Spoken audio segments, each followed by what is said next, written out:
Hello everyone, if you're there. I am getting the Twitch chat ready on my phone so I can actually read what is going on. In fact, whilst I'm getting it ready on my phone, you know what, I'm going to open it on my computer just so I have it available. I'm playing a bit of ESO tonight just because I don't know, I really felt like it for some reason just today. I thought it might be nice. Play a bit of ESO, see how it goes, enjoy it. I do think it's always fun to stream these kind of games. A bit more chill. You know, generally. A little bit less pressure to, like, completely understand every single part of the game. You know? Yeah. Anyway, that's how I feel. That's how I feel. It's quite late, to be honest. It is quite late, but I just thought it might be fun to just hop on ESO, get a few champion points, run around a bit, relax, enjoy my time. I'm hoping it's not too loud. It doesn't, you know what? It's actually not that bad. It sounds much louder for me than I think it is for you guys, which is kind of what you want to be aiming for. Because then I can enjoy it, but you can still hear me. Which is great, sorry, I think I may have got a message there, but I'm kind of stuck with this goddamn... Hi George, I'm worried we won't get anything Witcher related tomorrow. Help me not be a doomer.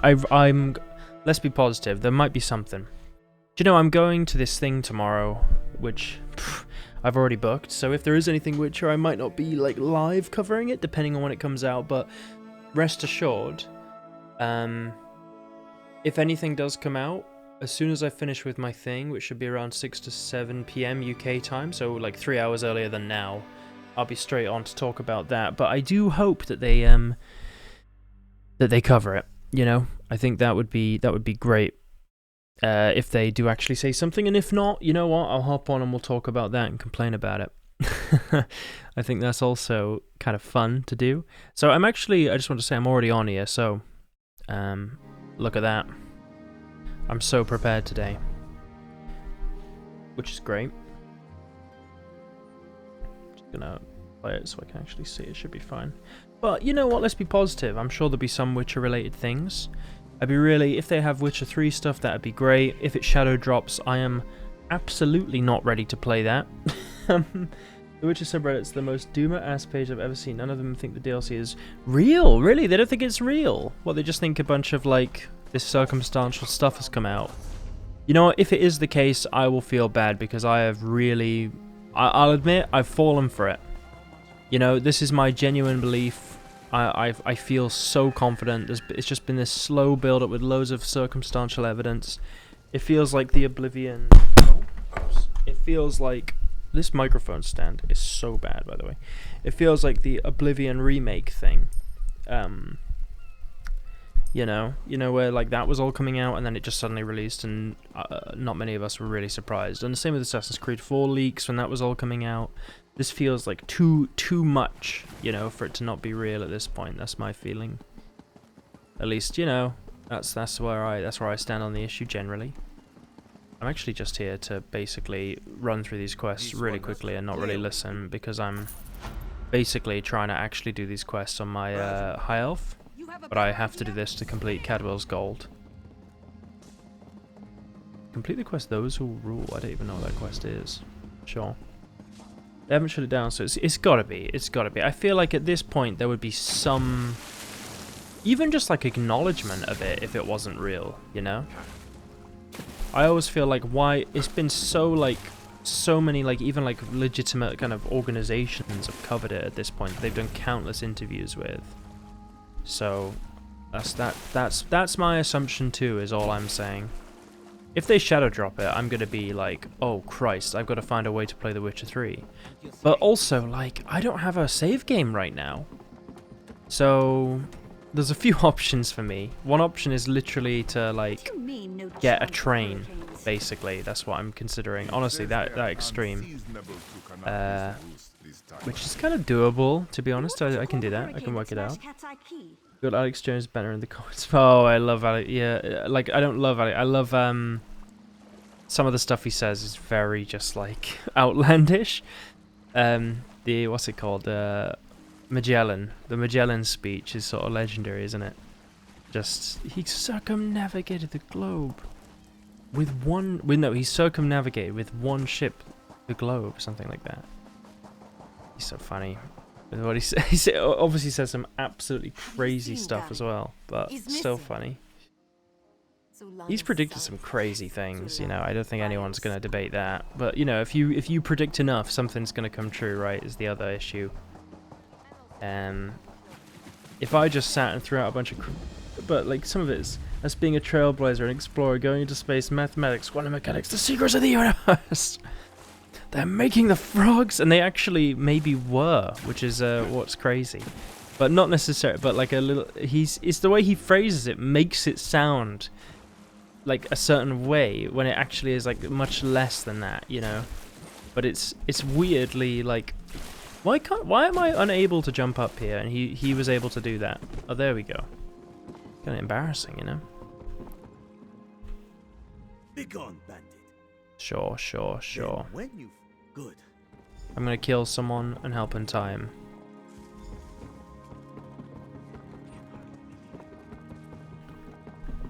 Boom. Nice. Yeah, it's funny. A lot cooler than Justin Bieber Kids. He's a lot cooler than Justin Bieber Kids. Take away your guns. Sign digital... what was it like? Is it digital ID or like something like that? You know, wasting your mind. Justin Bieber. Yeah, funny guy.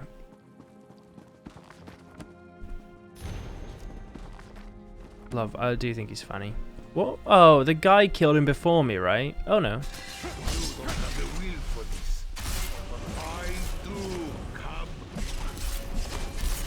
Got him.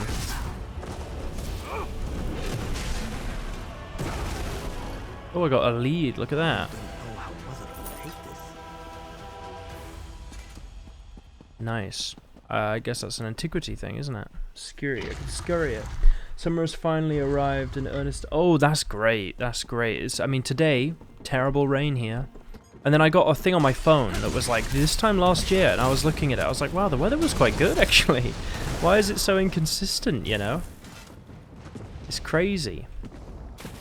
But I'm happy that the weather has improved. Well, improved that it's actually just come. You know, that you've got good weather down there. Hot and humid, filled with bugs. Ugh. But that's what you want. You want to have a... well, I don't know if that's what you want, but you want it better than raining, isn't it? Maybe. Generally. Okay, I did it. Nice. So, once again, I've forgotten how to switch... F1. F2. F3. Oh. F4. F5. Z. Tab. Caps lock. Shift. Control. How do I switch my weapons? Video. Interface. Controls. Keep binding this. It's for some reason I changed the F5. Okay, it's a bit awkward. Sure. I prefer the autumn. Yeah, true. I guess autumn is a good time. Honestly, UK summer is my favorite time in the UK. I used to say autumn, but then honestly, UK is just like, it's generally not. It does get hot, you know. I want to say, because some people think it doesn't get hot ever here, right? But it does. But it's never like. Very rarely is it so like unbearable, I'd say, which is what's great. But autumn is nice too, I'd say generally. Depends how deep into autumn you get. But winter is kind of terrible. It gets dark so late as well. You know? It'd be miserable if you're not on the coast. I see, so you need that kind of coastal climate to really be helping you out with that. I kind of just want to loot this. That's the only reason I'm stopping here. you never know. Oh, look at that. I got a recipe. There could be something really good in here. Oh. Sure, I'll take it. I'll take it. It was fine. It wasn't good, but it wasn't bad. Well, I'm gonna continue with the main quest because I'm actually that's like the entire. I just realized I can mount, right? Yeah, look at that. In fact, I should also probably buy my riding lessons. Whee. Yeah, I do think that, like, to be fair, that's something that always fascinates me about the fact that, you know, everyone lives in completely different places. I mean, South Carolina must be such an interesting place to live. So different here. I always like those kind of American cities, you know, kind of like almost countryside, but like not quite, with like the cool sort of streets and the little shops and the kind of valleys. Is like Wyoming the famous one for that sort of thing? Is it Wyoming? No, I actually saved something just to see it. Oh, the Letho artwork is awesome, isn't it? Yeah, I love it. I absolutely love it. That came up, and I put as my tweet, I was like, anything for your Earth in the next game? They didn't reply, but probably didn't see it, I'm going to be honest. But that would be great if they had Eorveth come back up. Ooh. To be honest, I'm not going to loot on this character. It's not worth it. I think my vampire is actually worth it. This guy is too much. Your pardon, friend. Sure. Exactly. It's hard to look Sure. We upheld. We keep a... Sorry, I know I'm not reading this well, but it's because I plan to do all this on my high elf, so... Any luck? Yeah. It's a name. South Carolina's mountains, flat marsh, and beautiful sandy... Oh, that's awesome. I just think that the amount of different kind of environments you have in the US is crazy. The UK has some kind of weird... Like, Scotland and England are actually, like, the geographical border pretty much lines up with where the islands combined in the past. So we do actually have completely similar, but quite different environments, even the sort of underlying sort of work. So what I'm trying to say is the UK does have some differing environments, but the US just has so many, you know, which is always fascinating to me. Because you could just, you would never have to leave the US, really, to, like, see so many different places, I think. I suppose our benefit is, you know, there's so many different cultures and stuff in Europe, which is kind of fun. Northern England, yeah, Scotland is awesome. And Northern England, too. Very unique, you know, to this part, to oh, there's a wood elf pattern there. Yeah, sorry, I'm getting distracted by the loot. Why am I looting? I need to stop looting. I can't help it. Yeah. Anyway, being hungry wasn't so bad when you were warm. Anyway, yeah, I do think Scotland especially is quite a cool place. Off limits. Oh, what is it? Why?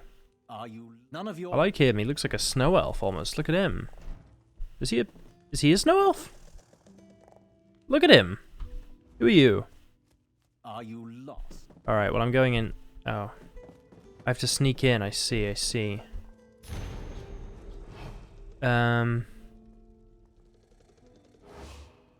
Interesting. I found some sort of secret note. Ooh.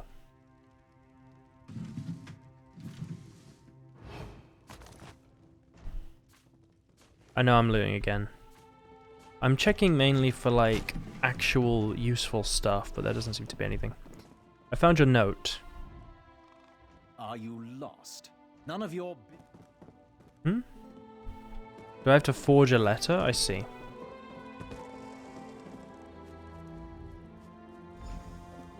I'm trying to basically make him think that... What? Yeah, there you go, from his lover. Oh, hey Viscera, how you doing? Sorry, I've been, sort of really engrossed in what I'm doing here. America is every type of environment in the world, or close to. He's a CL, a CL, so Melma, I see, interesting. I see. How you doing, Viscera? How you doing? Everything good today? Or tonight, I should... Well, for me, it's tonight. I don't know about you guys. I feel like actually that is a massive constraint on, you know, obviously the biggest audience for all English speakers, I guess, is American, right? Probably. Yeah, it would make sense that it's American, but the time zones make it quite difficult to stream at like desirable hours most of the time, right? But if I'm late, weirdly, it is actually probably way easier for you guys, and also kind of fits with some UK schedules if it's late, you know. I'm doing well, you know, enjoying. I'm skipping through these quests quite quickly because a lot of them I've played before in the past, and I'm planning to do on my high elf character. I'm just doing it purely to complete Cadwell's Gold. On this character, which I feel like is something I've been really trying to get done, because it's been about, you know, unironically 10 to 11 years, 12 years almost. I don't know, a long time. It's been in the works, but I felt like I'm sick of seeing it there, and I don't want to abandon it. So I'm just going to get some champion points and skip through them as quickly as I can. Because my kind of logic was like, I don't want to complete the other zones on this character. He just does his zones, you know. That's how I feel about. Oh, hey, King Rich, how you doing? 2:30 p.m., 5:30 Eastern. Ah, so we've got Eastern and Western, possibly. Or it depends where you are, I guess. Hey, King Rich, how you doing? I guess Australia and Canada too, right? But Australia has like a smaller population than the UK, and I think obviously Canada does too. I think, pretty sure it does. But you know, general English-speaking audience, I guess, primarily is America's just such a big place, right? Oh. Like recently, my Ranger George channel, weirdly, for quite a while, my top audience was actually UK, which is really rare. You know, normally you wouldn't have a predominantly British audience. I think it depends what you're talking about, of course. Like if you're talking about football or something, maybe. But for games and stuff, no. But recently, Ranger George, American, has now overtaken it. I think as channels get bigger, it generally shifts for me. If I had to say demographics, for what I talk about, which is fantasy stuff, right? It goes like American, British, I think generally, honestly, German, then like Australian, Canadian, okay, Australia, Canada. Poland is surprisingly not very high up on there, I think. It's somewhere on there, even Witcher stuff, right? Kind of interesting how it works. Rain George is good. Thank you, I appreciate that. Great, the small football team I follow sold out its 8,000 stadium that usually gets 2,000-ish. So wow, that's cool. That's very cool. They're growing. They're growing. And also European stuff too. Yeah, there is some European people that watch, I guess. Like I mean, British people are European, you know, but you know, a slight separation because of not being on the mainland, I should say. They're in the continent, but the mainland. But especially for folks not on the streams. Oh, I think it's cool to put it up on the channel and edit it like a tiny bit, you know, just show the conversations, other people can participate. I think it's a fun way to...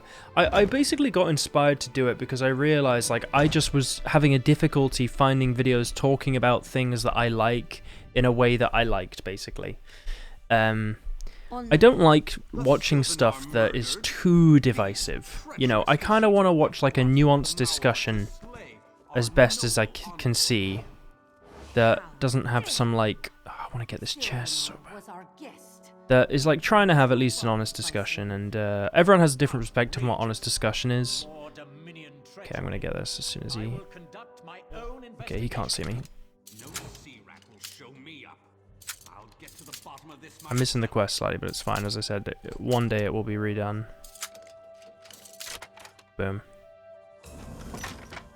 Oh, 250, look at that. Okay, sure.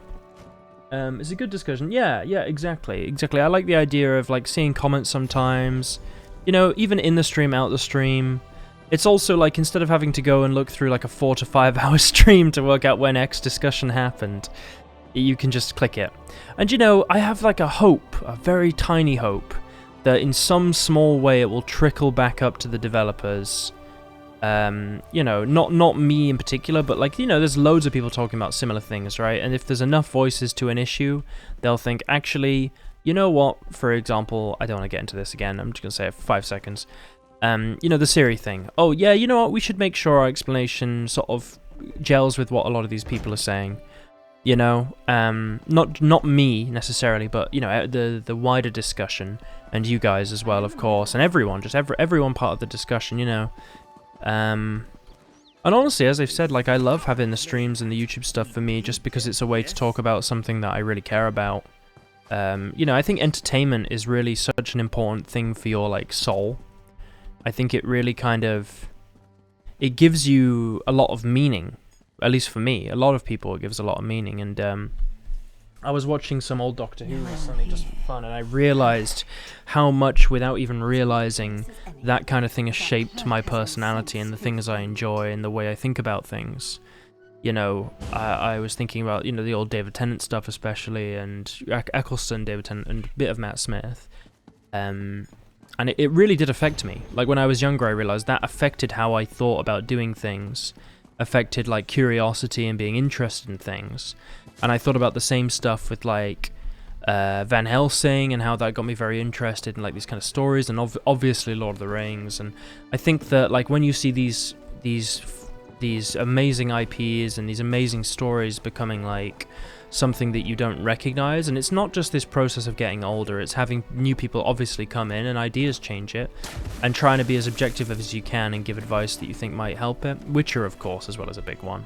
But I was a bit older, of course, when that came out. I'm talking about stuff I watched when I was, like, much younger. Witcher affected me in a way that I would say it was more like a kind of... It did make me, I would say, think about decisions more. But it's more just like it's a really good story. And it made me realize that how much a piece of media can affect your feeling, basically. What was happening here? Okay. Surely they know how much flack they'll catch if they don't explain series media. Yeah, they must know. They must know. But the problem is like, you'd think that, but then the amount of discussion I did have on Twitter, like, you'd be surprised how many people don't care. Or they've kind of got, you know, like a very, they've got like a, their perspective is like, everyone has their own perspective, everyone's entitled to it, but it's like, some people don't seem to want any kind of explanation, you know, which is worrying. It's just, if it's just she had to do it cause, I think a lot of people would just be like, yeah, okay. Which is concerning. So, you know, yet again, I don't want to sort of be like, you're wrong or something, because all I'm saying is I want to share my perspective, you know what I mean? And many other people's with discussion, which makes it more enjoyable, you know? Like, if someone had said to Ubisoft, hey, having Yasuke as the, like, main assassin is probably a bad idea for this Japan game because you're using an actual historical figure as the main protagonist, and it's kind of very iffy if this is historical fact, and it's going to maybe upset a few people. Like, maybe just have this samurai of, you know, whatever you want to make the samurai like, but don't make it a real person, or try and imply that this is kind of a real person, you know, like I think that if that feedback had come through, that game would have been far more successful, you know. There's also some other issue with like there was some other issues actually with the Assassin's Creed Shadows, where they kind of like, they used a bunch of like Chinese architecture and stuff, which is not the same as Japanese architecture. And it you know, it was kind of like just like Asian stuff, you know what I mean? As opposed to when it's different in something like World of Warcraft with pandas, because that's not like really a real thing. When they're trying to have like a historical game that's obviously not 100% historical accurate. In fact, it's completely not. But you're trying to make the setting as historically accurate as you can, right? It's you got to be really careful in that territory sometimes, or it just kind of breaks immersion. They live for the the consumers, exactly. You want to make sure that we're having sort of a...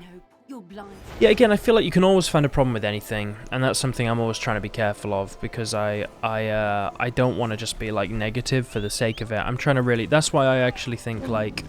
I'm kind of acknowledging my own bias. Like, of course I'd rather have Geralt, of course I'd rather have a game with like that kind of Witcher or something, but I don't therefore think it's just bad. I think I can still enjoy it, and I will definitely enjoy it, you know? As long as it's got some good explanations for things. But I'm not going to get into that again, because I feel like I talk about it every single time, you know?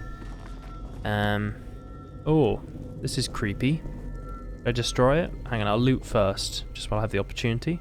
Oh, look at that! We got a new little woodworking thing there for the house. There's an urn. Bit of nickel. Alright. What are you doing? Covered my tracks. Yep. Couldn't have found me. Right people we wanted to hold right as yeah, exactly. Just kind of like, hey, you know, please don't contrive this too much. Just like there's a level of believability, and I think especially because it's Ciri, you know. It's sort of like, it's a bit different, of course, but it's sort of like if they had we like cured Geralt of being a Witcher or something. It's like, what? Like, why? How? Why does he need to be cured? You know, it's sort of like we've mutated Ciri to be a Witcher. It's like, what? How? Why does she not? You know, why wouldn't she maintain the Elder Blood? It's so powerful. My what? You know, that kind of thing. You know, so we got to be. There just has to be a good explanation for why you would do it, basically. It's a bit different, I know, but it's just an example of changing the biology or the characteristics of a character quite fundamentally, right? Walking out why? Yeah, me too. I don't want to. I think there's kind of a thing on YouTube of like trying to be basically as negative as possible to get views, and I really don't agree with it.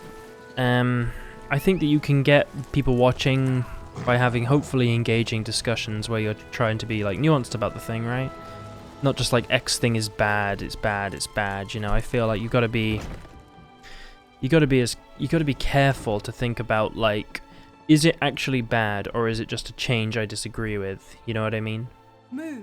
Keep him alive for a time. Why are we killing him? Okay. His limbs have so much flesh to sustain him. This isn't justice, it's revenge. What kind of character would I be? No, we have to be honorable. Come on. I'll leave it to you then. Morally grey. Probably honorable would be what I generally go for, but at the same time, yeah. Exactly. And I'll have the blood that's due. What does this creature's life matter to you anyway? Is this what's... Who is Ulondi? Who is he? Oh. Whoops. Like, Overwhelm is pretty much shit, but all things are really good. I'm not a fan of modern games. It's not necessarily for me to go around touting it to make... Yeah, exactly. It's like, if you don't like it, you don't like it, right? And sometimes it is just not very good. And you got to call out that poor writing, call out the way they've done that. I just think being negative for the sake of negativity is something I'm always careful of in my own life, you know, because I think that it's not a good feeling, you know, generally. So yeah, sometimes it's just not good though. That's the thing, it's not good, and you got to call it out and be careful and explain why you don't think it's good and how it could be better. Like I watched a film recently called Project Hail Mary. Great film, really enjoyable, new thing, you know. And I really liked it. I thought it was a great film. I watched the Michael Jackson film, quite like that. There's loads of new things I've seen and watched and done that I'm quite positive about. I just think sometimes there are some new things that aren't very good, and it's good to say why you think it's not good for you, you know? I do. By all the gods, I do. He wants to change his mind. I kind of want to keep him alive because he looks cool. Maybe he can be a good ally for us. Move. I'll keep him alive. Exactly. You dare speak for my Sylvanar? I'll beat you with your own flayed skin. I'll smash your teeth to powder and choke you with the Okay, dust. cool. I saved him. Far away from me. Don't worry, mate. I've saved you. I don't know why, but I've saved you. It's alright, don't worry. I'm not a fan of a lot of modern games. It's not necessarily... Yeah, exactly. It's on my watch list. Oh, it's great. Really enjoyed that. Speaking of stuff, like, you know, there's a lot of issues with House of the Dragon. There are definitely a lot of issues with it, but I still enjoy it generally, you know? You know, a lot of people might just say, oh, they've changed this character, therefore I can't watch it at all. And I'm like, I'm not like that. I'm more like, yeah, they did do some stuff for, like, obviously, like, partially political reasons, but at the same time, the show's good. It is a little bit, like, obvious and takes you slightly out of it, but at the same time, it's a good show, so I'm going to enjoy it and say it's good, and I think the people they've cast are still pretty good actors. Even if for, like, world kind of accuracy or world kind of, what would you call it, like congruency, it isn't the most obvious thing to do. Did I finish all the quests here? Oh, look, there's another main one over there. But it still doesn't necessarily mean it's just a bad show and I don't want to watch, you know, I think it's good, generally. I didn't like what they did with Damon in Season 2, but I'm hoping they're setting something up for Season 3. I didn't like what they did with Maelys and the Princess Rhaenys in Season 1 with the Dragon Pit. I thought just some of these decisions were kind of like, yeah, I get why they did it, but also not great. But I love everything they've done with like Aemond and Aegon generally. I don't know. It's good. You there? I like it. A counterattack? The Assassin's I'd Creed settle for an playthrough made me organised yearn for good defence. American Revolution storytelling, Our so I went and forces watched the are John scattered Adams too miniseries on thin. HBO. If Now we that's can't good hold writing, the incredible gates, cast. John let's Adams start with miniseries fall to the HBO, that could be mob. quite fun to watch. You know what I was watching yesterday? I was watching the This Is Earth or something, or This Planet, something like that, with David Attenborough, one of the old BBC series, and it's really good as well. What was it? John Adams HBO miniseries. I'm kind of curious. You know, I don't know a lot about American like revolutionary history too much, and oh, it looks good. I'd love to learn more about it, like just general U.S. history, because it's so important, like globally. You know, even if people don't want to admit it, it really is. It impacts all our lives, even non-Americans. You know. I'll coordinate.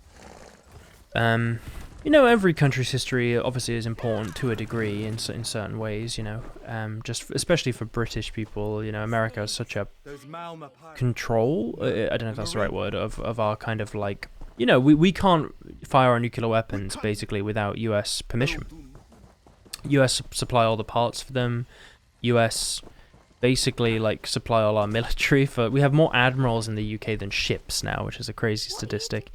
But we're essentially reliant on the US for almost everything, and I think we should develop some kind of our own capabilities. But I also think that like it doesn't therefore mean we develop them. I think it would be beneficial for every country. You know, US has stronger allies, we are stronger, and we can sort of support ourselves more, while also being Anyway, that's kind of like a political thing. But what I'm saying, what was I getting into? Anyway, US history is interesting because I'm curious. The developments are very interesting to see how it's become the country it is to me. I have a feeling Damon will continue to be dumped on. One of the writing leads, Sarah Hess, has stated that she really dislikes Damon, doesn't understand the appeal for him. Yeah, I did see something about that too. I really hope that she doesn't have as much power as like we might assume. Because, you know, just follow the story in the books, make him an interesting character.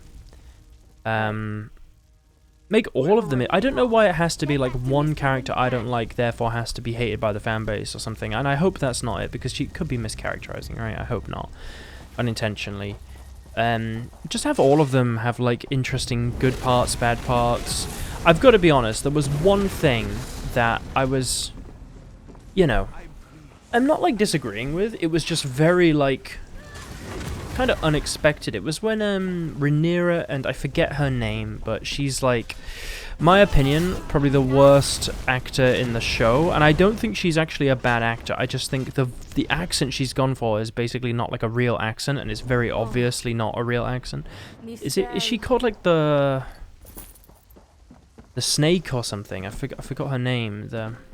But anyway, it's the one that like kissed Missaria. There you go. Whenever she's on screen, I get incredibly distracted because it just seems like it's not a real accent and it's fake to me. That's I shouldn't say that, but I really get distracted, and that's just my criticism for the acting choice. And I would have the same for anyone, you know. And I think some of the, by the way, just I shouldn't have to quantify this, but I think some of the best actors in the show are the female cast, right? I think the person Emma Darcy, who plays Rhaenyra, is really good. I think the young Rhaenyra as well, Millie Addock, was really good. I think Alicent is really good. I think almost everyone is pretty good at what they do. But just her, like, whenever she's talking, the white one, there you go. I don't know what it is. It's just, I find it really hard to, like, it feels like, I don't know if it's on purpose, but it feels just like a very wooden performance. It's like kind of, yes, Damon, you don't understand what it is I am doing. You should know the people of this city. I'm like, oh, yeah, she's talking again.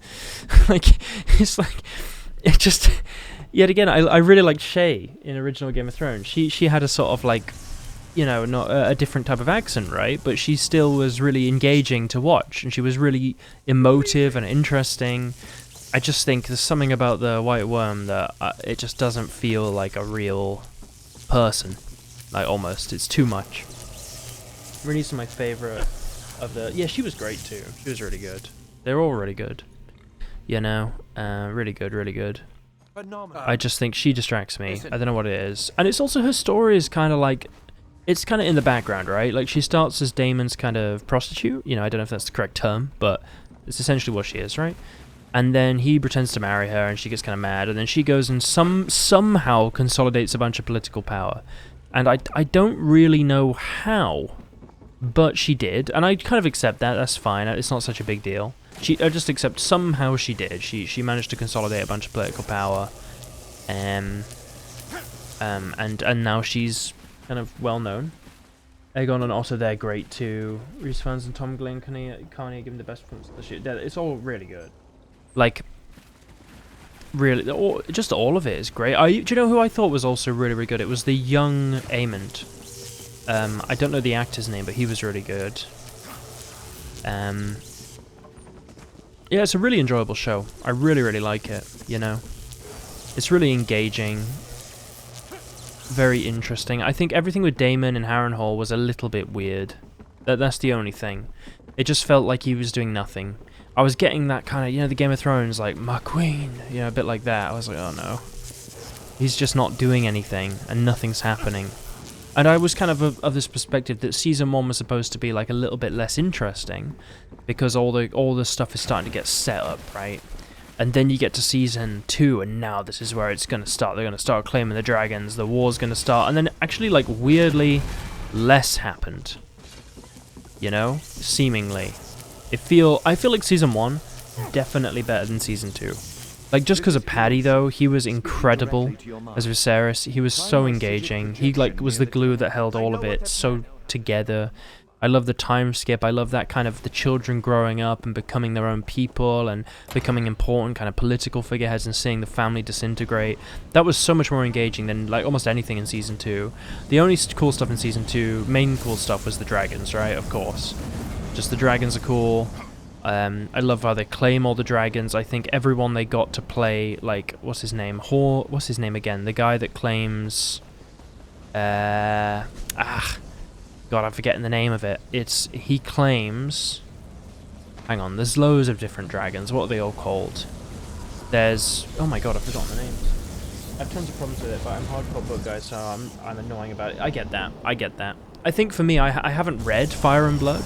So it could be like a Witcher Netflix thing. You're like, whereas from Season 1, I was like, what the hell is going on? But it might be the same for a lot of people that have read those books. They kind of watch it and are like, what the hell are they doing?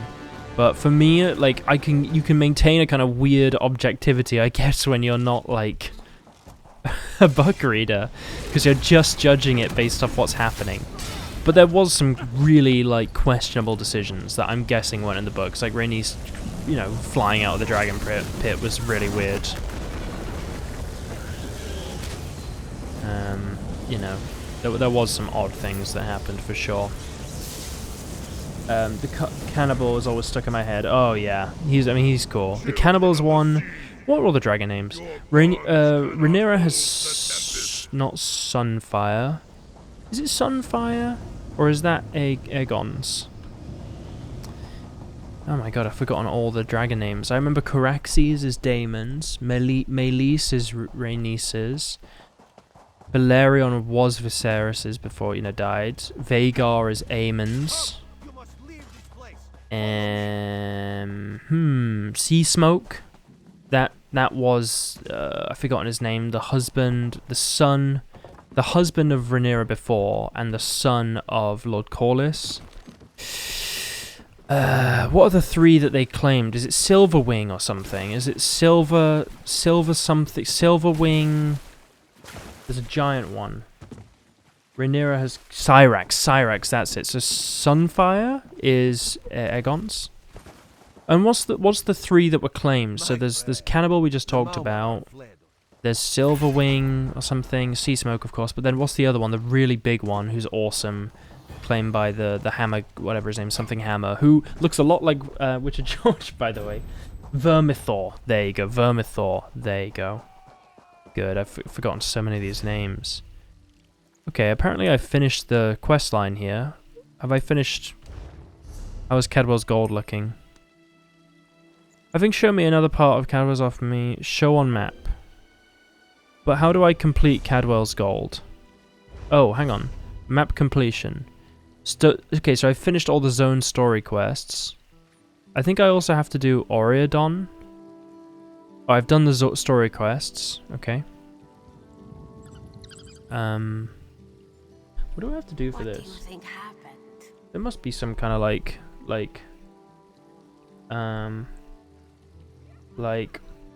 which story quests? No, which zones? Which?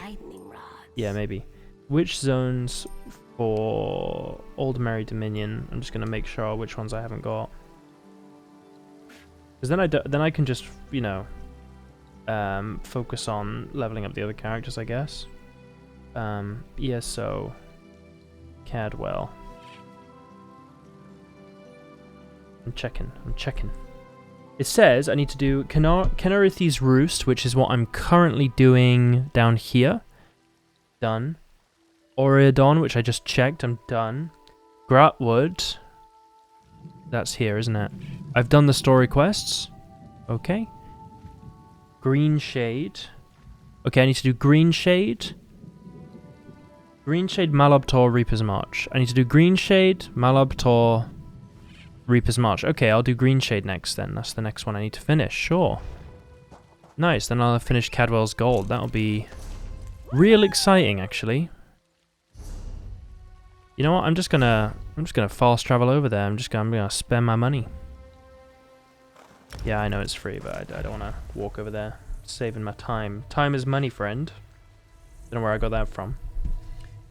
Rhaenyra and her Dragon Avengers. Yeah, it was a little bit like, yeah, that shot where Aemon's coming in, right, with Vhagar, and sees them all stood there on the hill, like, huh. I kind of felt like, yeah, strategically doesn't make a lot of sense. Like, let's attack King's Landing to show him we have all these dragons, instead of just attacking King's Landing with all the dragons. Like, it's kind of like look, we're already at war. They killed your son, you know. Your son. It kind of reminds me of, you know, Norm Macdonald, where he's like, found your son. With forgotten his name, that other comedian, very funny. Like, why they just, yeah, exactly. Like, we're all here with the dragons. Anyway, see ya. See you in the next fight. It's like, what?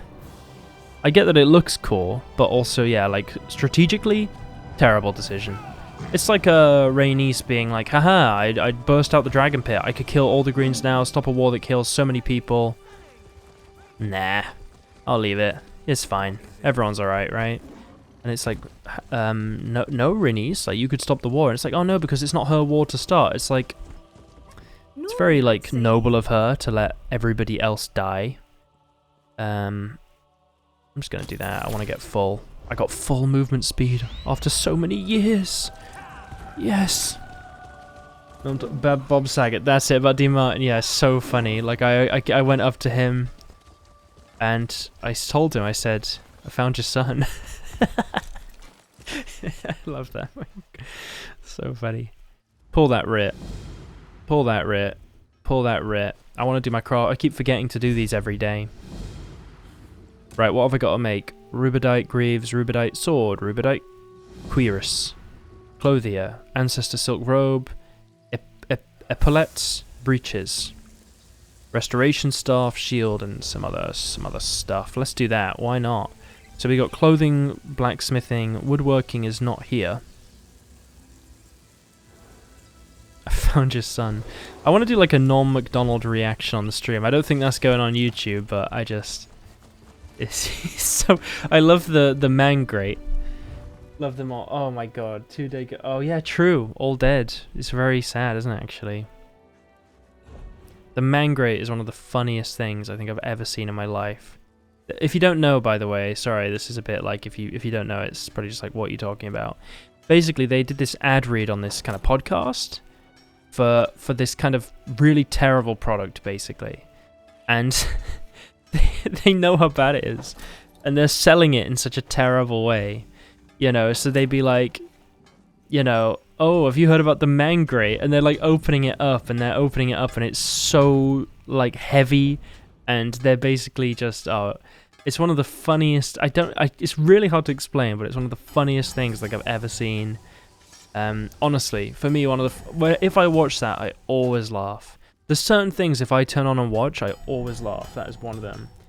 You know the Richard Clock joke? Is it like, I'm not sure if I can remember it, but I remember the Albert Fish one. Is it Albert Fish? You know, it's like oh, hang on. I forgot. Oh, is this woodworking? Oh, nice. Isn't the Albert Fish something like this guy's a bit of an asshole or something like that? No, or like this guy's a bit of a... It's a really famous line. I've forgotten it now. Is it that he made the first clock or something? Oh, hang on. I gotta make 2 of these. It's like this guy's a bit of a... It's a really famous line. I don't know why it's all gone out. I've just forgotten most of it. I made everything, right? Cool. Look at that. Obviously can't say it, but it's about a night. Oh, right. There's some really funny ones. Like, they do a lot about a certain event in New York in 2001, which sounds really bad, and it is really bad to laugh at that, and you shouldn't, you know, but there's something about comedy where, like, you can't stop laughing at the things that you're not supposed to laugh at, right? Like, that's what makes it funny, because comedy is a way for you to kind of almost laugh at things you definitely shouldn't really. If you objectively think about it, it's so bad to laugh at that, right? But yeah, oh my god.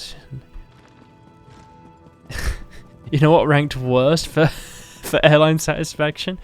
Yeah, it's so bad, but you know, you can't help it. Because it's so bad, it's funny, right? Like it's hard to explain. Like you shouldn't. It's like if you're at a funeral or something and you have this like uncontrollable laughing. I'm a fan of document. Yeah, me too. It's like, you know, 9/11 Airlines. It's like, I think you mean 911 Airlines. You know. Oh, it's so, honestly, Noel McDonald, one of the funniest people ever. I don't even know how to explain why he's so funny. It's just the dryness of how he delivers jokes. It was a tragedy. Yeah, my brother had to walk through the blood and bones. I had to walk through blood and bones. No, I had to walk through blood and bones to find my brother. I was in New York. I had to walk through blood and bones in the street. He was in northern Canada at the time. It's so bad. Like honestly, like it's so bad. You shouldn't laugh at it, but also like you just can't help it, you know. I don't know. I feel like a whole generation of people also got massively affected by watching stuff like South Park, you know, Family Guy when you're growing up, right? I remember watching Family Guy when I was pretty young, and it was because they, you know, I came from like quite a small town, right? And like, if you don't know that there's like an adult animation for something, you just assume like, oh, it's just some kids thing, you know, on TV. Like if you're not actually watching it, you know, it's hard to know, you know. The show was talking about going to see Brokeback Mountain. Every part of that show is so funny, isn't it? That's one of the funniest. Have you seen the YouTube comedy show? The YouTube comedy show is one of the funniest things, where he just doesn't take it seriously at all. There's one where he's with Andy Samberg talking about like how he'd be scared to go back and kill Hitler because he's scared that he would accidentally get like, he would like fall in love with him, or like, you know, maybe he'd get lost in his eyes or something crazy. And yeah, of course, like objectively, that's pretty mental thing to say. But what makes it funny is the fact that like they're doing it on a YouTube Comedy Week show. And definitely the people at YouTube do not want them to say that. Have you seen him tell? Oh yeah, the Larry King thing is great. He's like, I'm a deeply closeted gay man, and he goes, wait, what are you telling me right now? He goes, yeah, I'm a deeply closeted gay man. He goes, so what you're telling me is you're gay? And he goes, hey, I didn't say that. And it's like, oh no, I'm a deeply closeted gay man. He's like, so what, you're so gay that you would never ever tell me that you're actually gay? And he's like, Exactly. And he goes, so that means you're gay? And he goes, hey, mister. You know, and have you seen the iron thing? Like, he kept calling it iron, and Larry King was like, it's not iron, it's iron. And he just keeps doing it. He just keeps pushing it. So funny. Cast iron. Yeah, cast iron grill. It's like, oh, it's pretty heavy, and they're dropping it, and you can just hear it banging on the floor. So, honestly, some of the funniest stuff. Oh. Do you know, I have absolutely no idea where to start this quest. Stories and quests are the main arc of the story. Completing this quest kind of... Yeah, but where? Do I have it on here? I've got, like, no... Oh, by the way, what did I get? My, what's it called? Yeah, wood... Okay, did I get any good ones? Oh, that's good. That's, cool. I don't know if that's good. What is this? Contains woodworker's survey report? Okay.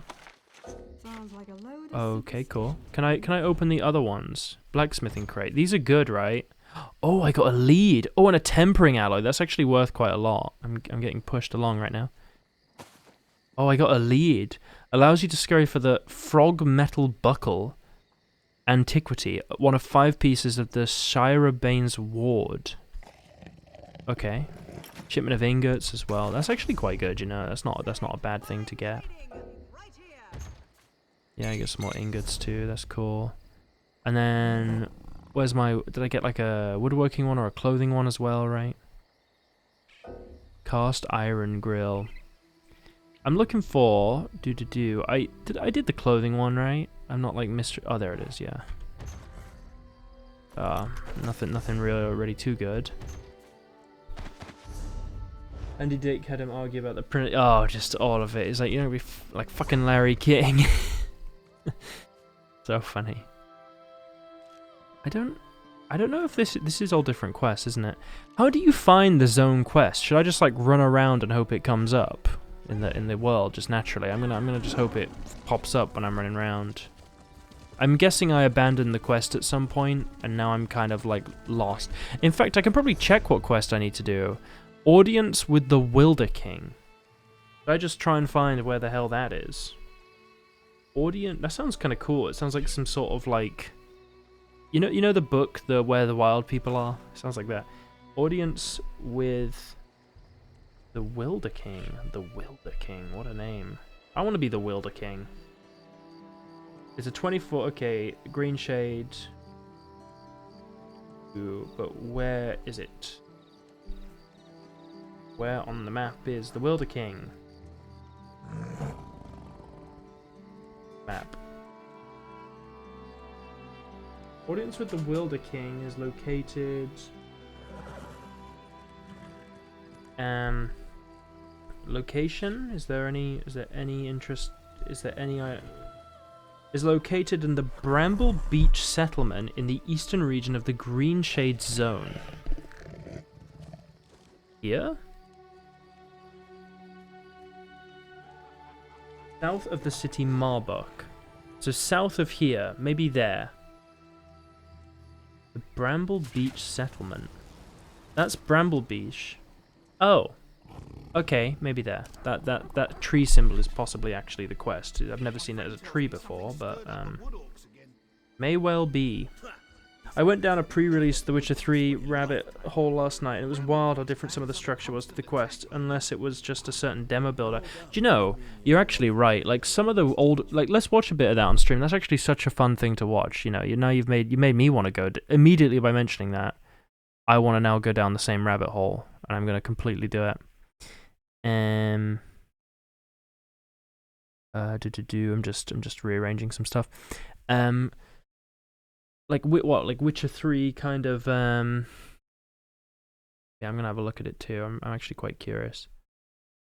It's like Witcher 3 E3, isn't it? This is the main thing. Witcher 3 E3 demo or something like that, or Gamescom demo, or yeah, maybe this is what I'm thinking of. I remember watching this years back. How do I... Hang on. I'm trying to find it here. You know, I just realized, like, I have absolutely no idea.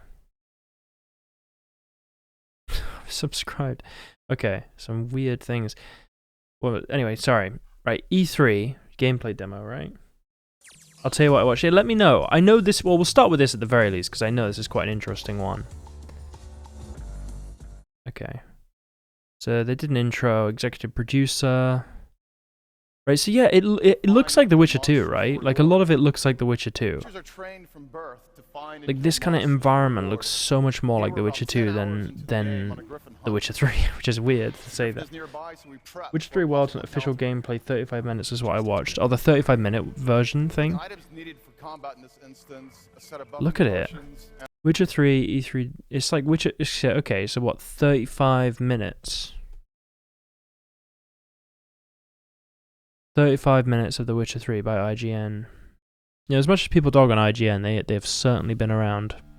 Hello, my name is Peter Garanche. I'm a senior level designer at CD Look at Projekt it. Red, and Look at I would even like to welcome you Novigrad to an there. excellent gameplay presentation we have for They you just like today. basically update all the textures as well. See, this looks closer to Many the of current you Witcher might already 3, be of familiar with course. this guy. He's Although Novigrad looks a little bit more like crazy Many of from you this might angle. already be familiar with this guy. He's Geralt of Rivia, no monster. This looks pretty close to The Witcher 3. Currently en route to a meeting You know what I with mean? Geeks and a very powerful mobster. It looks more like, there looks like there's more in the environment. That's what I'd say. Like there's just more here. Like up here and everything. Everything just looks more. That looks a bit odd though, to be fair. But it looks very similar to like what you when did this come out? 11 years ago. So what was this, 2014? This was a year before release-ish, right? About a year. It looks pretty close to what we got. Have their day and night Just a little bit more like some sort of This place is font ripe changes, with visual market. changes. Be careful though. Pick one and another It's may quite perish. laggy, isn't it? Your choices will heavily affect how other adventures Textures, in the NPCs city look are much born better in or release. Yeah, die. true. It looks more In this kind of like, presentation, we're about discovering all of the yeah. Cloak and Dagger gameplay. It's gone from kind of We'll be Witcher sitting 2 here almost for level quite a while. graphics, a bit higher. Like this looks like the next step up from The Witcher 2, whereas The Witcher 3 is like another step. So it kind of went up even more, right? Look at that. With Dandelion in there. We're getting closer to the place where we can talk to Dijkstra. He's Dijkstra? the one who ordered the Griffin to be slain. Dijkstra, We've done our part of the deal. Dijkstra Now ordered it's his turn the to ladies of the provide works. us some Dijkstra ordered the information. Griffin to be slain. Wow, what a. This certainly doesn't exist anymore. So is this just a demo quest they made, basically? This doesn't actually exist, right? Greetings, Dijkstra. Look at this. Your health.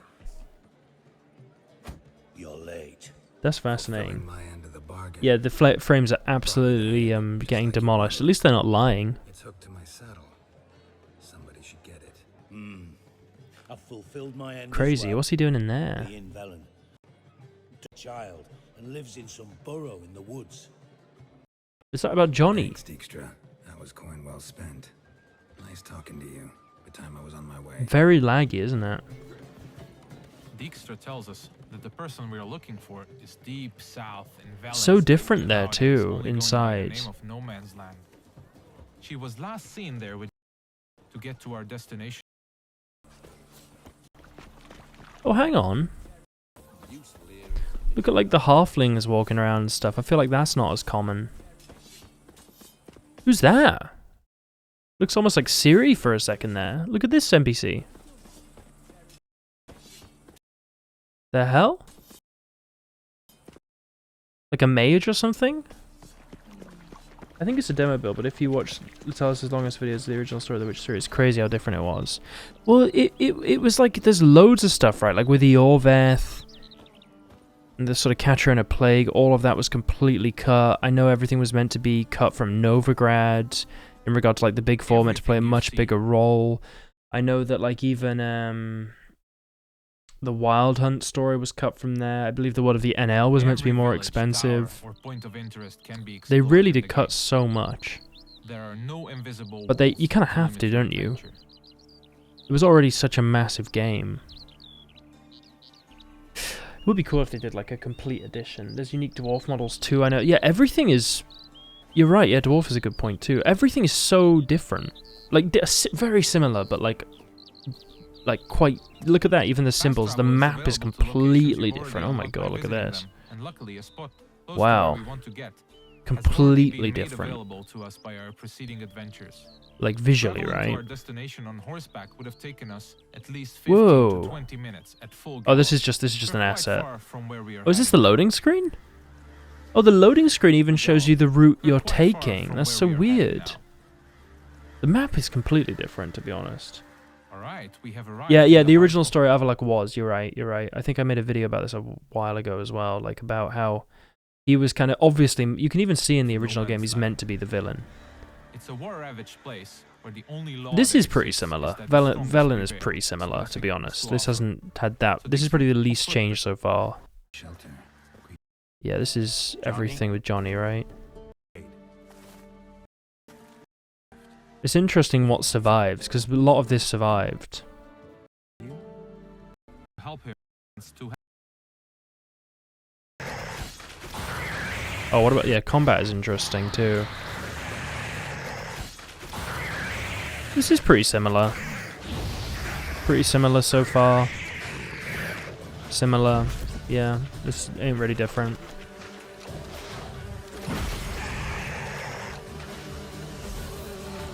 Yeah, this is all like the same. usually dumped there. They're called I think I watched this like way back in the day. It's not that different to what actually came out. It's more like a textures thing and some UI elements, right? And quests, obviously, like they kind of changed all the order. But then maybe this is like a demo as well. So what we're seeing is not actually how they had the quests even originally go. I'm not sure. Harpies, this is still pretty similar. valuables, much like crows. Even They're the only view, slightly bigger pretty and a similar. little bit more annoying. It's advisable. I would love to see some of the older builds they had running at the time. This is all still basically the same. We better make haste over to the village of Downwarren and speak to the elf. Okay, we're going to go and talk about the problem in the village. Whoa, what is happening here? Oh, it's just bandits? Sure, yeah, you talk to him to get his ear right. Is this where you go into It's not a the... safe place to travel. This is all basically the same, right? Quen is blue. Oh, true, that's more similar to The Witcher 2, isn't it? They changed it to a kind of orange. A lot of it is just visual elements, though, right? Like the core gameplay loop and everything is pretty similar. Even these quests are pretty similar. Fascinating that this came from Dijkstra, though. That's very... maybe was the Baron maybe not so much of a thing, or they just were developing it, I would assume? He must have been. I think maybe they're hiding that. Yeah, this is all basically the same after that point. Then 2015, that's a massive difference. Is there anything from like, not 35 minutes, but like the kind of, wasn't there like even more kind of different gameplay? I think this is pretty different, isn't it? This looks even more like The Witcher 2 to me. Because this was slightly after? It's I don't know, you can see like all the textures and everything.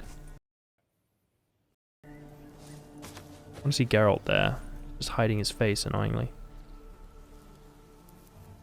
I suppose this is the E3 demo. Geralt's model.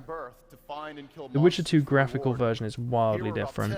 Well, the trailer I always think of is it's called like the Witcher 3 reveal trailer or something like that.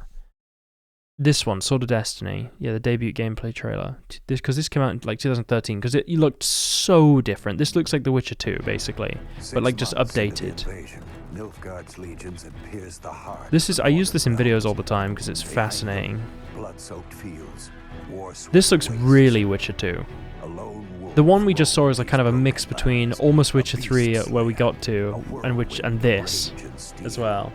They say he was a So, yeah, well they just, oh look at this. See what I mean? That looks like Witcher 2, basically, but just newer, right?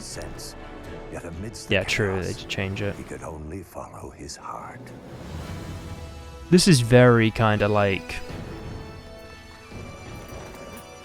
To me, this looks like this could be like some Witcher 2 expansion or something, you know, like it's that similar. Look, Novigrad there. Makes you think how much of this is actually playable. Novigrad again. It does look, by the way though, I've got to say, as much as I love The Witcher 3 and what they did in the end, it does look awesome, this kind of style. It's so like artistically, just like it's great. Oh, don't know about if I show that, but it looks like stylistically awesome. Like so dark fantasy. There's something about the way... I would love to actually play a Witcher 3 looking like this as well, just to see what it's like, you know? I prefer current Witcher 3 style, I'm not gonna... I don't know though, but I do, it's more real, right? But that just looks awesome. And they had the Sword of Destiny 2014, which looked, again, slightly closer to current Witcher 3. Much closer, actually, generally. This looks much closer, right? They changed everything to be more... I wish you'd had a scene like this with Mia. The Siren Way, yeah, they made it a bit more evil, right? This looks way more, like in a year they did so much, right? Like look at that. I won't deny it looks like better. Of course it looks better, but like, I think that other style is so stylistically cool as well. This just looks visually more impressive.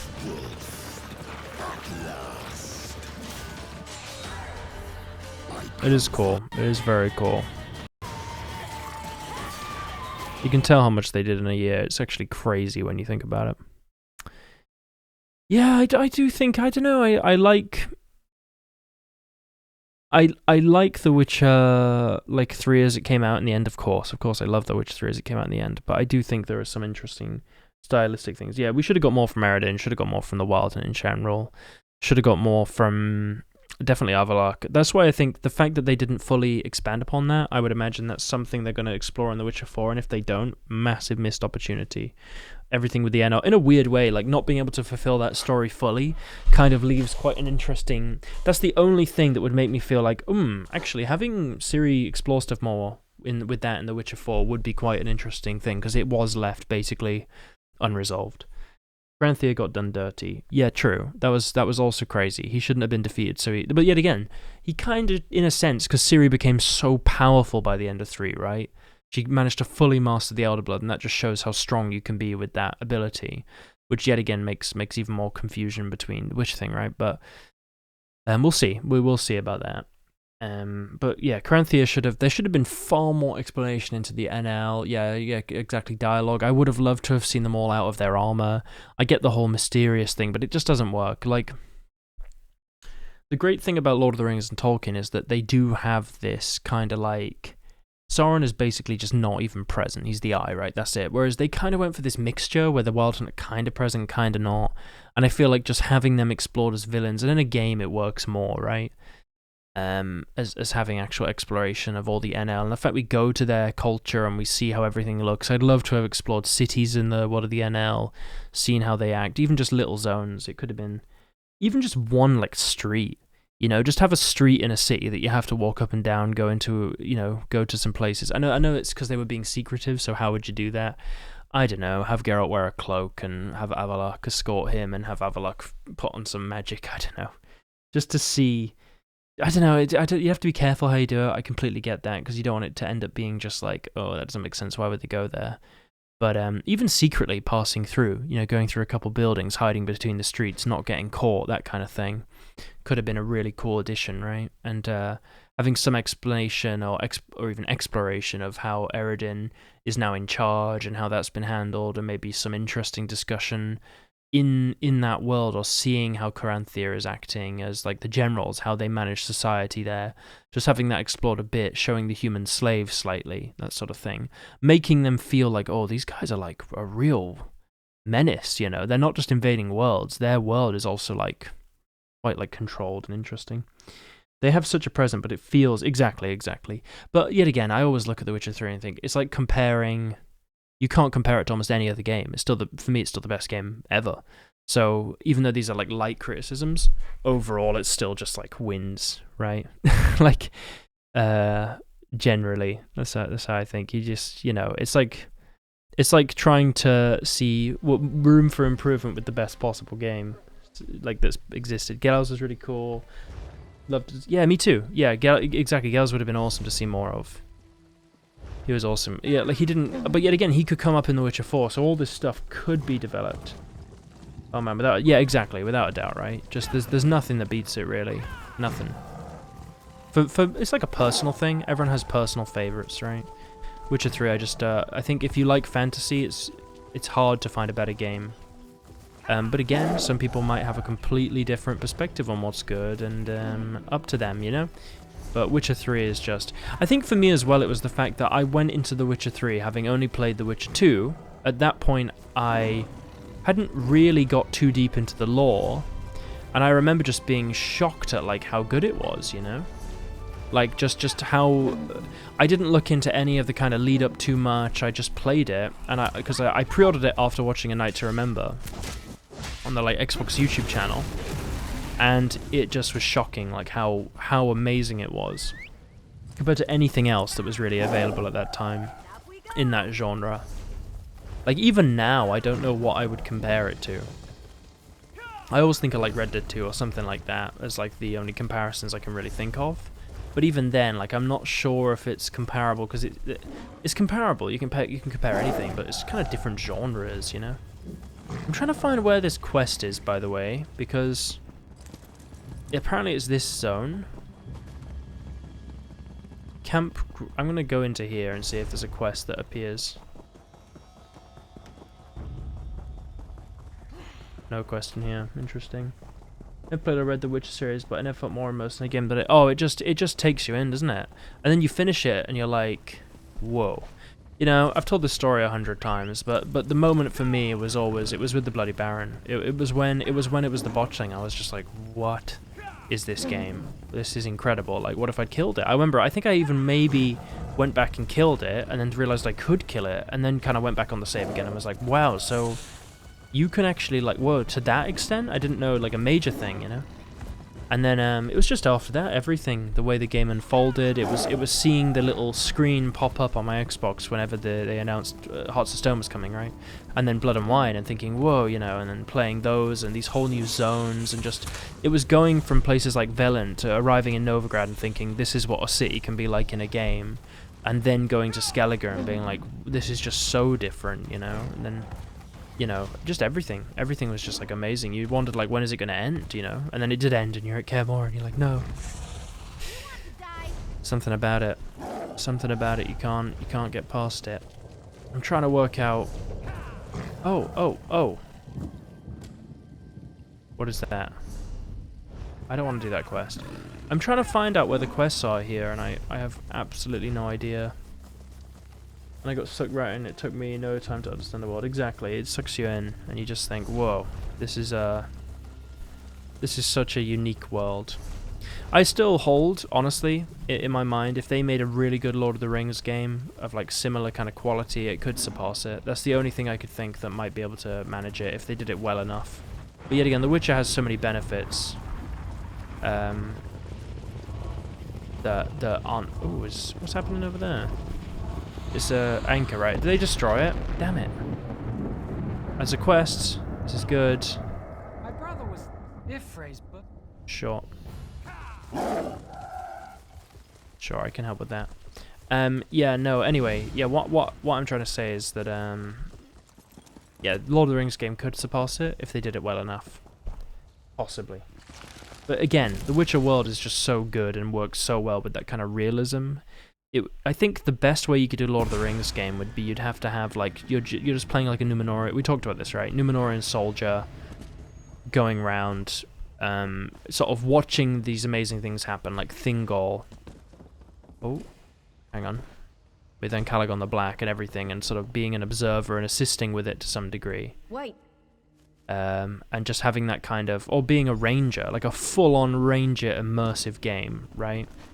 Like you're going around trying to deal with these little issues, so on and so on. A little bit witchery, but a little bit different, you know, because your ranger is quite different to a witcher, I still feel. You know, being like a Dunadai, exploring that kind of culture, going to the, you know, the elven kingdoms, you know, speaking some elvish, etc. Just like being embedded in that way could be really cool. Mordor and the Shadows games. Yeah, exactly. Like that was great. I mean, I know they did do but I mean more of like you're a ranger, you know, that you're fully a ranger exploring it, you know? Not just like an undead ranger with Celebrimbor and stuff. I mean more of like a kind of literally a ranger, and then you're present for like maybe, depends though, because I don't know how you do that in the Second Age and how you'd manage all this stuff, but there's probably a way to do this in an interesting, satisfying way. Problem is, like, the Middle Earth, there's so many interesting things, but a lot of it is really spread out. It would be how you manage that. You have to get the Tolkien big experts on that. I just consult with them. What's the most interesting time? How do we manage this well? Blah, blah, blah, blah, blah.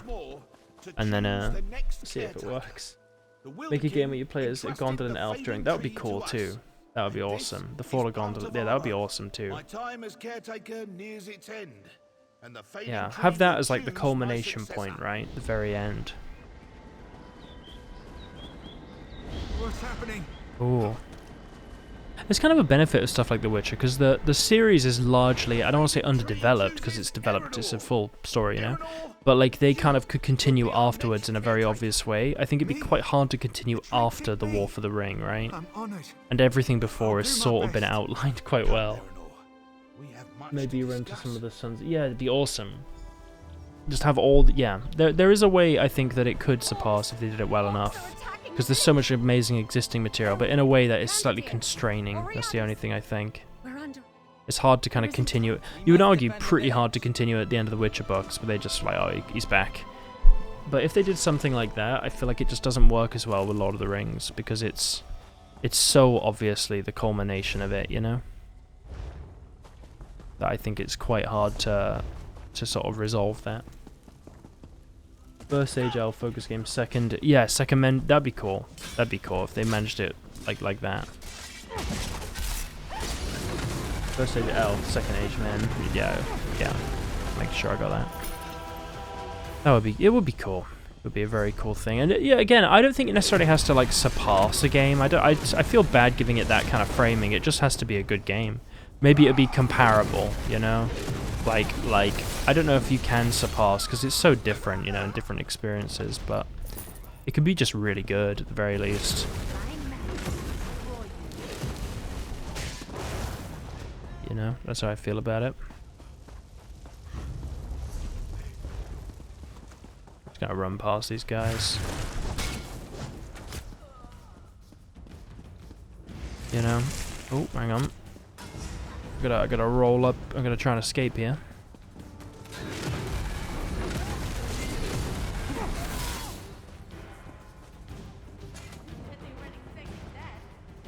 Oh, are they coming still?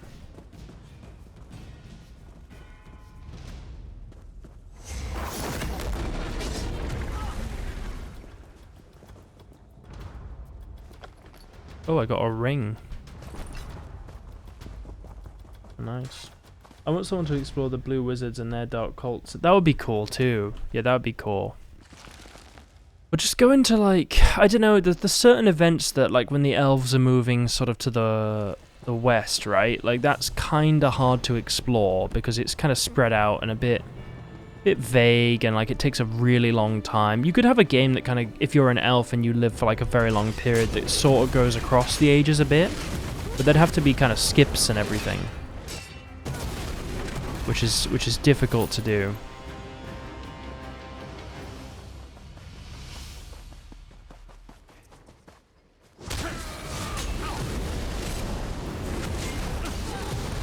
I'm just gonna keep breathing on him.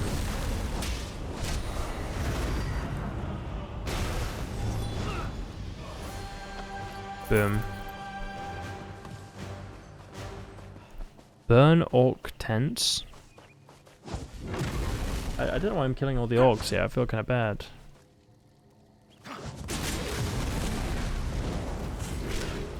I just figured that's why Professor Tolkien was going with his scrap sequel. Oh, right, yeah, well, he was going to have the cults, right? I think he just kind of felt like... I don't know, maybe I don't know the inner workings of what he decided, right, obviously. But I would assume the reason he didn't continue with it is because he basically felt like that wasn't a good way to take the story. Or did he die? I think that was sort of like what he was... That's what I've heard, at least. Okay, I can burn this. Cool.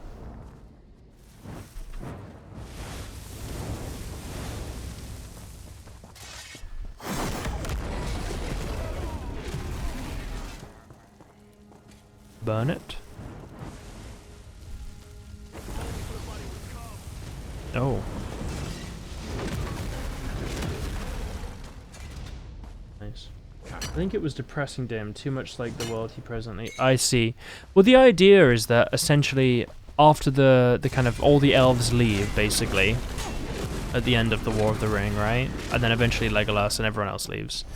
And then the dwarves and halflings all start to become more like just normal humans, and everything just becomes like the normal world, right? Because the whole purpose of what he's doing is it's meant to be kind of a mythology for our world.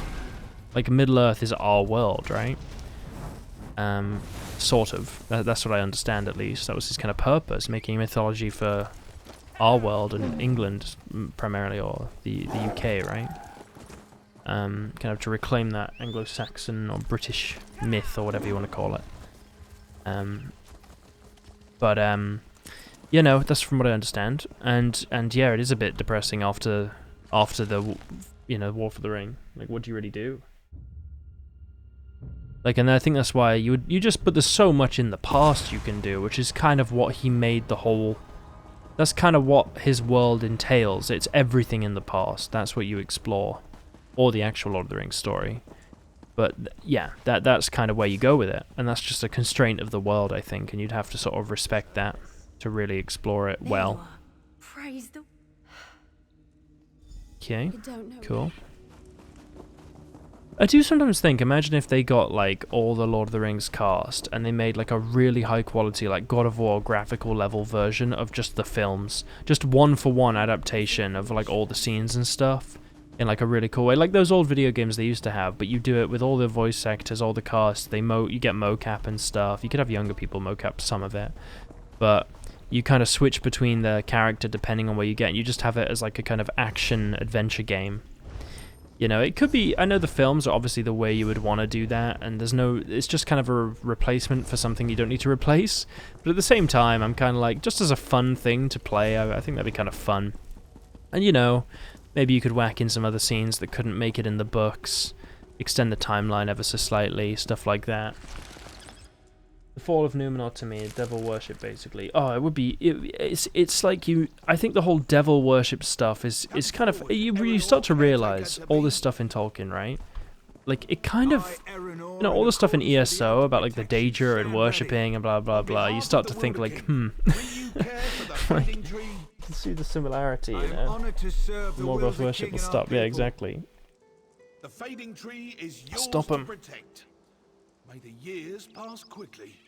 Okay. Hello there, my friend. This is incredible. Has she? Yep, she's pregnant. They were left. Only the old caretaker knew. The Protect village your is set wife to or the leave soon. tree. If Tree. anything happens, I've accepted the oath. Tree. No, it's not. No matter which I choose. Tree. Indeed. I feel really bad doing that, but you know, tree is the tree of the village, and the whole village needs the tree, and that's your job, and that's your duty, and you got to deal with the tree. I'm sorry, my friend. You know, if he wants to leave, he can. You know, he doesn't have to listen to me. Like, I'm not deciding his life for him. It's just me giving him some advice there. He might leave anyway. Hey, so is he coming with our child? We're like, no, tree. He needs the tree. Erenor? Damn his stubbornness. Yeah. And yet I love him for his sense of honor. Cool. Watch out, everyone. This adventurer isn't slowing down anytime soon. Oh, it's just keeping going, isn't it? So I finished... I don't know. Did I finish the zone? Not the whole zone, but like this, a bit of it. Not even the main story. How do I get back on the main story? I swear to God, there's like a button that lets you do it. Cadwell's Almanac. Gold. I need to do Green Shade.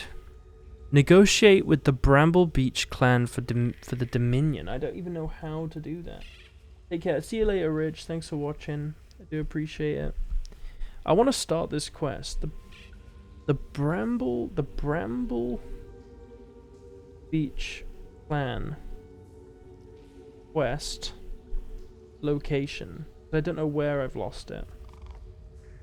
The Bramble Beach Settlement Clan are located in, yes, but like, you receive this quest on the road to Greenheart from the Hollow Guardian. To start, you must find Gosselaneth, who is standing outside the entrance to the village just north of the settlement. Okay. So there's a settlement, basically, that I have to start heading to.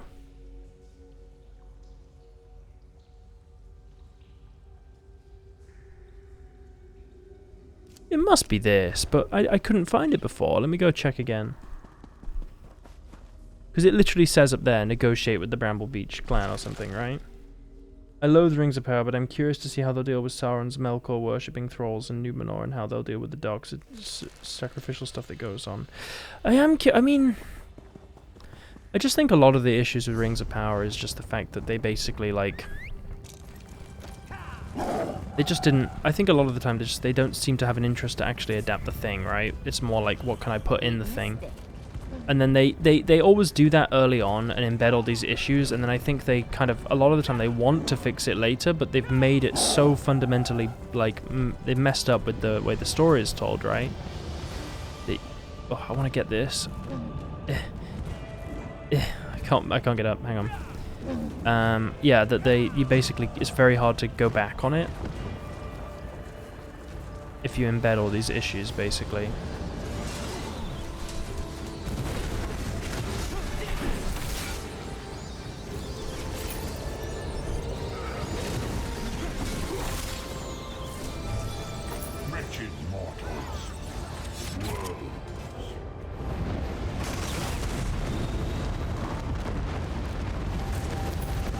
Nice.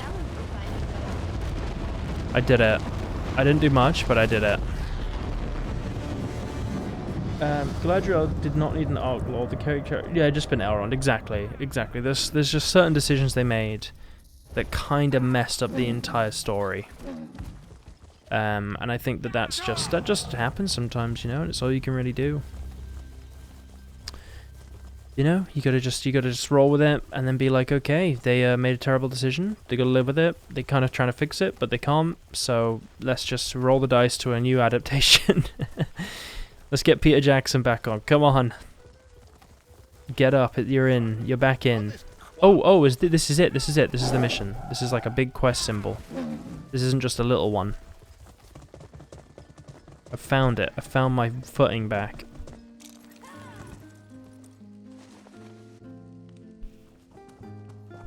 You. I hope I haven't given you a sense of false hope, though. Boss.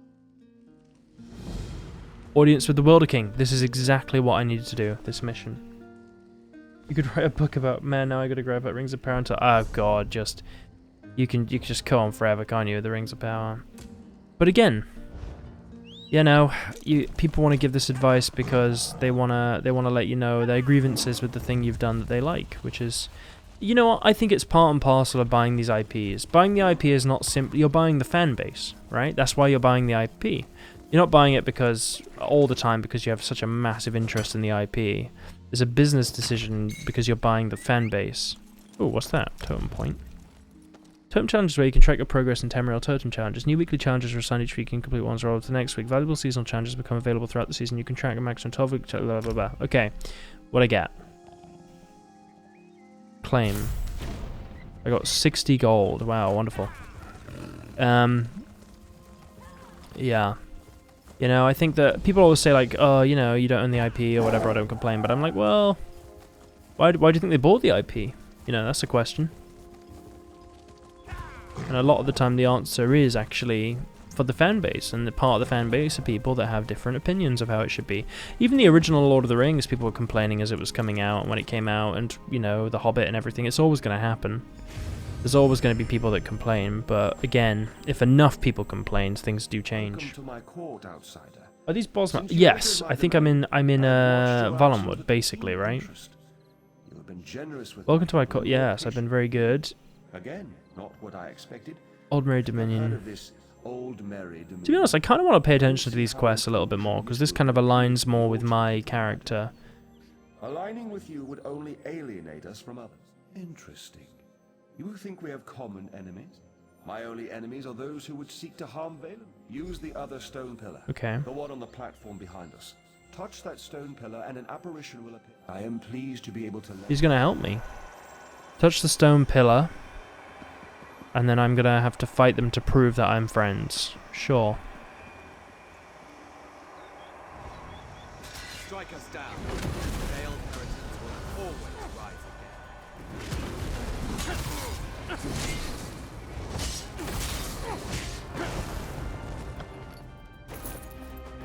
Nice. We got my friend here, the Wilder King. Oop. I sense the darkness in the heart of the Sins and numerous. Urine been rising in the Second Age. Barrow White's existing before the Witch King exists. Oh, true.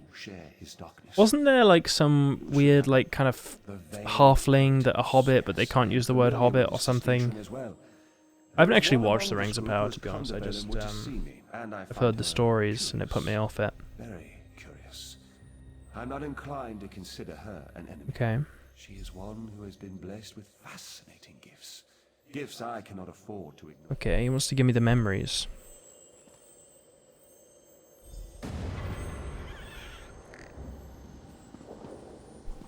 We have much need of someone like you, Ananias. Yes, young one. We have a problem in the Valen Wood that Got a will problem. require your talents. The hobbits, the Half-Foots, and obviously not Gandalf, I've heard of.